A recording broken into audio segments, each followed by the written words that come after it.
નમસ્કાર, આપ જોઈ રહ્યા છો TV13 ગુજરાતી। હું છું સંજીવની। બુલેટિનની શરૂઆતમાં એક મહત્વપૂર્ણ સમાચાર પર કરેલી નજર તો વિસાવદર વિધાનસભા પેટા ચૂંટણીને લઈને સૌથી મોટા સમાચાર।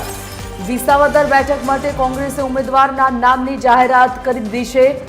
આખરે આતુરતાનો અંત આવ્યો। સસ્પેન્સ જે હતું અત્યાર સુધી કયા નામની જાહેરાત કોંગ્રેસ કરશે તેની જાહેરાત થઈ ચૂકી છે। કોંગ્રેસે વિસાવદર બેઠક પરથી નીતિન પટેલને ટિકિટ આપી છે। જી હા, કોંગ્રેસે વિસાવદર બેઠક પર ઉમેદવાર તરીકે નીતિન પટેલ પર પસંદગી ઉતારી છે।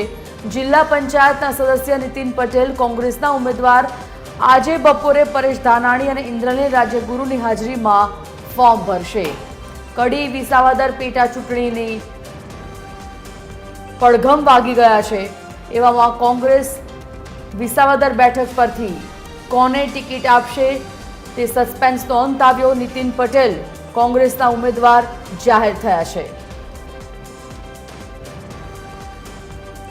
સંવાદદાતા પરેશ ફોનલાઈન પર જોડાઈ ગયા છે। પરેશ, નીતિન પટેલને કોંગ્રેસના ઉમેદવાર તરીકે જાહેરાત કરવામાં આવી છે વિસાવદર બેઠક પરથી।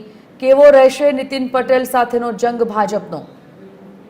ચોક્કસ સંજુની જણાવવામાં આવે તો કોંગ્રેસ દ્વારા અત્યારે જે વિસાવદર 87 વિધાનસભા પેટા ચૂંટણીના ઉમેદવારની નામની જાહેરાત કરે છે, એમાં નીતિન રાણપરિયાનું નામ હાલ કોંગ્રેસ દ્વારા જાહેર કરવામાં આવ્યું છે।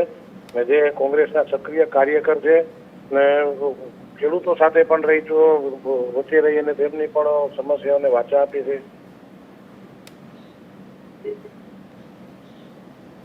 ધન્યવાદ।